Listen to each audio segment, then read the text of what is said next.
क्या आप जानते हैं कि सीबीएसई एग्जामिनर आपकी इंग्लिश आंसर शीट का फर्स्ट इंप्रेशन देख के ही ये डिसाइड कर लेता है कि आपको एवरेज मार्क्स मिलने वाले हैं या टॉप मार्क्स? जी हाँ, आज मैं आपको वो चीज़ें बताने वाली हूँ जो एग्जामिनर अक्सर आंसर शीट चेक करते समय नोटिस करता है। और वीडियो के लास्ट में मैं आपको वो मिस्टेक बताने वाली हूँ जो अक्सर 80% स्टूडेंट्स करके ही आते हैं। So make sure you watch till end. So hey everyone, welcome back to my channel. अगर आप क्लास 10th या 12th के स्टूडेंट्स हैं एंड बोर्ड्स में आप इंग्लिश में अच्छे मार्क्स स्कोर करना चाहते हैं तो this video is for you. So सबसे पहली चीज जो एग्जामिनर नोटिस करता है वो है आपकी प्रेजेंटेशन। यस, आपकी प्रेजेंटेशन। यानी मेरा कहने का मीनिंग ये नहीं है कि आपकी हैंडराइटिंग बहुत ही ब्यूटीफुल होनी चाहिए। अरे पर आप इतना तो कर ही सकते हो कि आप क्लीन लिखो, रीडेबल लिखो, है ना। और साथ में आप अननेसेसरीली का जो ओवर राइटिंग करते हो, जगह जगह पे स्क्रिबलिंग के फॉर्म में कटिंग करते हो, उसको तो आप रोक ही सकते हो। So keep in your mind that avoid unnecessarily over cutting, keep the proper spacing between the words and the lines. Along with that present your answer very cleanly and neatly, right? Now second thing, बहुत सारे students ये सोचते हैं कि भाई हम answer को जितना लंबा लिखेंगे उतने मार्क्स मिलेंगे, though they know the word limits which is already mentioned in the questions, but still they are repeating the very same mistake always.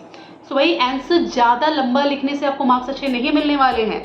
एक चीज़ आपको बहुत ध्यान देनी है कि एग्जामिनर का माइंडसेट ये होता है कि बच्चे ने जो आंसर लिखा है क्या उसमें रेलेवेंट पॉइंट्स हैं या उसने कीवर्ड्स को मेंशन करा है। अगर आंसर रेलेवेंट पॉइंट्स और कीवर्ड्स को ध्यान में रख के लिखे गए हैं तो एग्जामिनर बहुत ही खुले दिल से आपको अच्छे मार्क्स देने की सोच सकता है। अदरवाइज अननेसेसरली कॉपीज को फिल करना that is completely out of sense. एक और चीज जो हाई स्कोरिंग स्टूडेंट्स को बाकी स्टूडेंट्स से काफी अलग बनाती है वो है क्या कि जब भी आंसर्स को लिखिए, अगर आपको लगता है कि इंपॉर्टेंट कीवर्ड्स हैं, underline those. A part of that, don't you try to write down the complete answer in a single paragraph rather than try to divide the single paragraph into smaller chunks. या आप ऐसे छोटे छोटे paragraphs में लिखिए जहां पे आप उनको पॉइंट्स के फॉर्म में रिप्रेजेंट कर पाएं।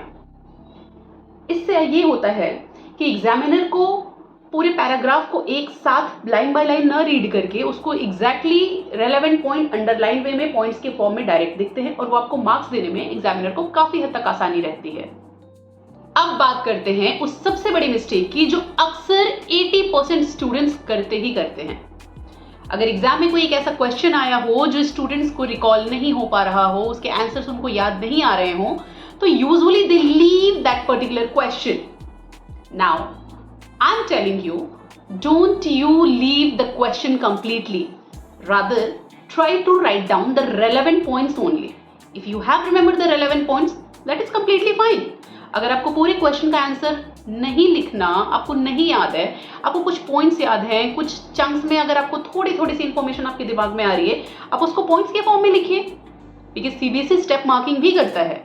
अगर आपने पॉइंट्स के फॉर्म में भी आंसर्स को लिखा है तो सीबीएसई के पास या एग्जामिनर के पास एक स्कोप ये आता है कि वो आपको मार्क्स देगा ही देगा। But if you are leaving the question completely undone, फिर एग्जामिनर के भी हाथ में कुछ नहीं है, वो आपको जाके भी मार्क्स नहीं दे सकता। So don't you dare to leave a single question. तो याद रखिए, neat presentation, keywords, proper structure, these are really very important for scoring the good marks. And most importantly, never leave a question blank. So if you found this video useful, don't forget to like this video, subscribe this channel and share this video to your friends. Now see you in the next video. Till then, keep learning and keep growing.